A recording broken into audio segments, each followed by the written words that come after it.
I'm not the biggest Floyd fan in the world, but I'm not like a Floyd hater either. I like a little bit of prog, and I like a little bit of grandiosity, and certainly that's what you get with Floyd. I mean, I don't think a lot of people would say this is their best record. It's probably it would be in everybody's sort of top, you know, 3 or 4. It's certainly an album which has an aura which is kind of outsized relative, you know, to its, you know, to just being, you know, just another rock and roll album from the 1970s. And I remember people were kind of, you know, it had a lot of cool factor when it came out. I can remember sitting in the back of my friend Dave's car and listening to, you know, and with all of our friends, and listening, waiting for the helicopter sound to come over, his sort of massively overblown stereo that he had in this old Dodge Dart, or whatever it was he had. And it was a concept album, right? So, you know, like it's not just a collection of songs, there's a story here. And in fact, talking about this album, you have to sort of, you know, resist it turning into a bit of a book report, because both as a strength and as a weakness, it is a story it's trying to tell. So again, it's a concept album. Story arc is pretty simple. Pink has a troubled childhood. His father has died. His mother, he's his overweening mother. He's got a complicated relationship with women. You know, an idea on which has been launched, you know, 1,000 novels. He has a breakdown as an adult. He's, you know, his relationship breaks up.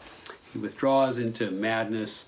He has extensive fascist fantasies, and then there's a, you know, kind of, he sort of comes back to his senses, or to a degree there's some kind of possible redemption, but it's not really that well resolved at the end. So you know, there you go. Nothing too complicated or out of the usual, except perhaps the fascist fantasies bit. And this album sold a lot, but there's been in recent years a kind of a revisionist history of The Wall, and it goes like this. The basic idea is the music, you know, it's a double album, so you know, you have to ask, you know, did they really need, you know, to have 26 songs on this record? And so the idea is the music is stretched a bit thin, could arguably be a single LP. And then there's kind of what you might call the more literary criticisms of this, or artistic criticisms of this, along the lines of, you know, mother and modern life. These are unconvincing villains. This is a rather mundane set of circumstances that leads to a spectacular breakdown. The wall metaphor itself is not particularly subtle. We're dealing with the self-pity of a rock star, you know, inherently, you know, first world problems. Oh, it's so terrible. Here I am. I'm thousands of miles away, being pampered, and with my every need and passing lust satisfied. And guess what? My marriage breaks down. Oh no. Time to dream about fascism. Then there's some sort of specific, sort of Floyd-oriented critique, which goes along the lines of, you know, this is not a Floyd album. It's a Roger Waters album. This Roger Waters drove, you know, the whole thing, the concept, wrote almost all the songs, does the lion's share of the singing, and David Gilmour, who, you know, arguably is the more pleasing listen as a singer, and has lots of musical input to give. When Gilmour gets involved, the music takes flight, but it doesn't. But the argument goes that doesn't happen often enough, and so you're left with a lot of Roger Waters, and you know, some quotes which I encountered include the following. You know, the music is just tossed off atmospherics, and Rog never shuts up. I can see where that's coming from. And then Alan Jones, who's an internet reviewer of some renown, I liked his quote, which was, "A turgid opera of woe and witless posturing. As the band chugged mournfully along, a massive wall is in the process of being built in front of them." This is a review of the concert, but it's effective with the album as well. "As far as I'm concerned, the fucking thing can't go up fast enough." So, again, there's some negative opinions been attached to this over the years. So, is this warranted? Well, side one, essentially you right off the bat, in the flesh, you're beginning to get, you're getting introduced to the principal musical motifs. You have this, the first 2 parts of the Another Brick in the Wall sort of mini trilogy within the album itself.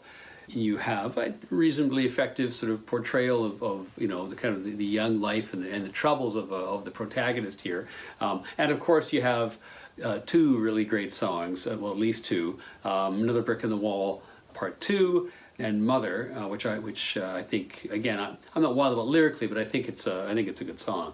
As Gilmore does a little guest spot in there as well. Another Brick in the Wall is kind of funny. Apparently these guys hated disco, or at least Waters did, and thought it was a bunch of crap, but were persuaded by their producer, who did basically added in the sort of the disco beat and so on, that this song with the right beat was going to be a massive hit, which of course it actually was. But it only happened in their absence, and then they agreed to it after the fact. They didn't know about the mix before. Another thing which happened, kind of pulling the wool over someone's eyes, was famously the children's choir from the school, which really makes that song, was done without the permission of the headmaster, and was not even told about it, because it was felt that he'd turn it down. But eventually he too, much like Floyd, came to really like the song. As he said, I was only told about it after the event, which didn't please me, but on balance it was part of a very rich musical education. So anyway, I kind of like that. Side 2, again, has got some real strong points on it. Goodbye Blue Sky, which I love. Young Lust, which is kind of funny, kind of a song. I don't know how much it fits. I guess it tells a story of it's kind of the groupie life that the protagonist is leading. But it's got it's got a great little hook in the chorus, and then there's the third part of that trilogy, Goodbye Cruel World, which is not bad. So side 2 isn't as strong as side 1, but it's it's all right. Side 3 does have some great songs. It's got Hey You, it's got Is There Anybody Out There, and it has and then after a few songs which I think reasonably do meet the description of filler, you've got Comfortably Numb, which is one of the great rock and roll songs. And again, it's very much a Gilmore vehicle. It's kind of telling, I think, that the best musical moment on an album, which is entirely Waters' inspiration, is a Gilmore contribution. Or maybe it's just so refreshing. And certainly, in addition to it being a good song, it's very refreshing when it comes along, because Waters is not a great singer. And I'm sure he means everything he's saying, but he's not a great singer. So it's and Gilmore does a lot better, and the solos in that song are fantastic. And then I think, frankly, after that, it's largely all downhill. Side 4, you have this, I think, Waters is struggling a bit to resolve everything. You eventually have this idea. I think Run Like Hell is not a bad song, but then you've got this idea of the trial. It doesn't make a ton of sense to me, frankly. And then The Wall Comes Down, and then, there we are. I don't know. What do you say overall about this? Well, I think the music is there are between 6 and 10, depending how generous you're feeling, good songs on here, including a few great ones.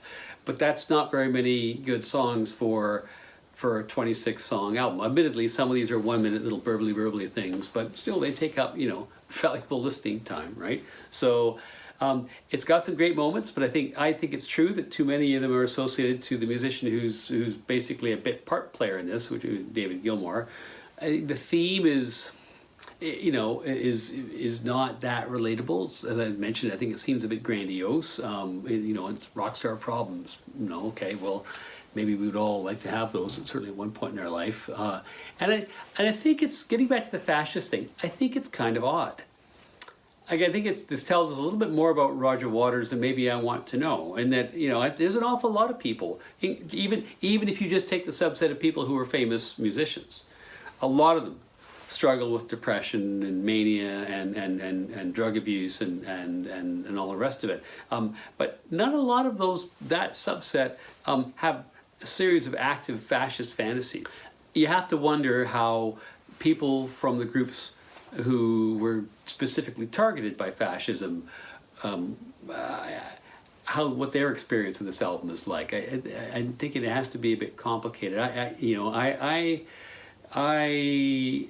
was unsettled a bit by the movie, and sure, maybe Waters' intention is to unsettle, but I'm not so sure that we don't know enough about fascism that we also need a rock and roll album with the extensive fascist sort of fantasy sequence you know, to drive the point home, to be honest. So it's a little bit weird. So there you go. So I mean, I give this album, I would say, pretty solid B. But it is I would be, and this is probably sacrilege to real Floyd heads, but I would be a real fan of making it a single disc, and I think you've got a really strong record here, in keeping all of the Gilmour pieces and winnowing out Waters' some of the low points of, or the kind of the mediocre stuff that atmospheric pieces that Waters brings in. So there you go, The Wall.